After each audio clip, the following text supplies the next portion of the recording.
আজকে রান্না করব খাসির মাংসের ঝোল। এটা আমি খুব সহজভাবে রান্না করব, খুব শর্টকাটে এবং অল্প কিছু মশলা দিয়ে। এবং এই রান্নাতে কোনো বাজে স্মেল হবে না, টেস্ট হবে অসাধারণ। চলে যাই মূল রেসিপিতে। প্রথমে আমি খাসির মাংসগুলো রেগুলার সাইজ করে কেটে নিয়ে ভালো করে ওয়াশ করে পানি ঝরাতে রেখে দিয়েছি। এদিকে আমি পেঁয়াজগুলো ভেজে উঠিয়ে নিলাম, মানে ভাজনাও তৈরি করে নিলাম। তারপরে কিছু কাঁচা পেঁয়াজ দিয়ে দিলাম। মাংসের রান্নাতে সবসময় পেঁয়াজের পরিমাণটা বেশি লাগবে, তাহলে কিন্তু মাংসের রান্নার টেস্ট হবে। এখন আমি পেঁয়াজ পেস্ট, রসুন পেস্ট, আদা পেস্ট, কাঁচামরিচ সবগুলো দিয়ে ভালো করে মশলাগুলো ভেজে নিচ্ছি। মশলা ভাজা কমপ্লিট হয়ে গেলে এখানে আমি কিছুটা গরম পানি অ্যাড করে দিলাম, যেন মশলাগুলো পুড়ে না যায়। এখন আমি হলুদের গুঁড়ো, মরিচের গুঁড়ো আপনাদের টেস্ট মতো এবং মরিচের গুঁড়ো ঝাল অনুপাতে, ধনিয়ার গুঁড়ো, জিরার গুঁড়ো, সব রকম গুঁড়া মশলা অ্যাড করলাম। এই মশলাগুলো খুব ভালো করে ভেজে নিতে হবে। মশলা ভাজার মধ্যে কিন্তু তরকারির টেস্ট। এখন আমি মাংসগুলো দিয়ে দিচ্ছি।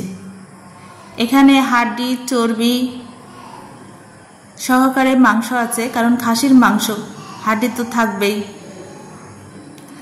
মাংসগুলো ভালো করে কষিয়ে নিতে হবে। মাংসগুলো একটু ছড়িয়ে দিয়ে কষিয়ে নিতে হবে।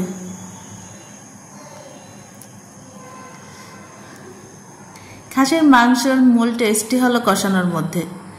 আপনি মাংস যত ভালো করে কষাবেন ততই ভালো একটা স্মেল আসবে। বটকার যে গন্ধটা সেটা কিন্তু চলে যাবে। আমি এখানে লবণ অ্যাড করে দিলাম। খুব ভালো করে নাড়াচাড়া করে কষিয়েছি। এখানে আমি দারচিনি, এলাচ, লং,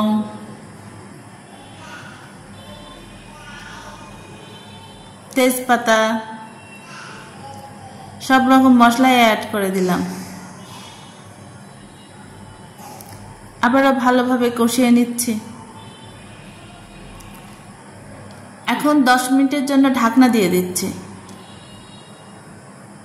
আমি এখানে আলু অ্যাড করলাম, এটা অপশনাল। আপনাদের ইচ্ছা হলে আলু দিতে পারেন, না হলে না।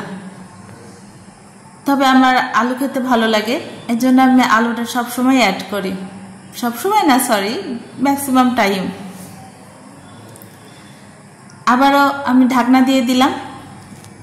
প্রায় আধা ঘন্টা পরে আসলাম, তবে এর মধ্যে মাংসটা আমি বারবার নাড়াচাড়া করে দিয়েছি। এখন আমি গরম পানি অ্যাড করে দিলাম।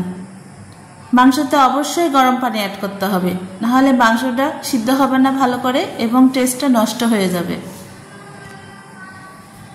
পানির পরিমাণটা বেশি লাগবে না, কারণ আমার কষানোর মধ্যে মাংসটা সিদ্ধ হয়ে গিয়েছে। দেখুন বন্ধুরা, আমার তরকারির কালারটা কত দারুণ এসেছে। এখানে আমি কোয়া রসুন দিয়ে দিলাম। আবারও কয়েকটি কাঁচা মরিচ দিয়ে দিলাম। এই মরিচগুলো থেকে একটা ভালো স্মেল আসবে। আবারও ঢাকনা দিয়ে দিলাম। এই তো আমার রান্না প্রায় শেষের দিকে। এখন লবণটা চেক করে নিতে হবে। আপনারা লবণ চেক করে লবণটা অ্যাডজাস্ট করে দিবেন। এখানে আমি পেঁয়াজ ভাজাগুলো উঠিয়ে রেখেছিলাম, ওগুলোই আবার দিয়ে দিলাম। পেঁয়াজ ভাজা দিলে মাংসের খুব অসাধারণ একটা স্মেল বের হয়।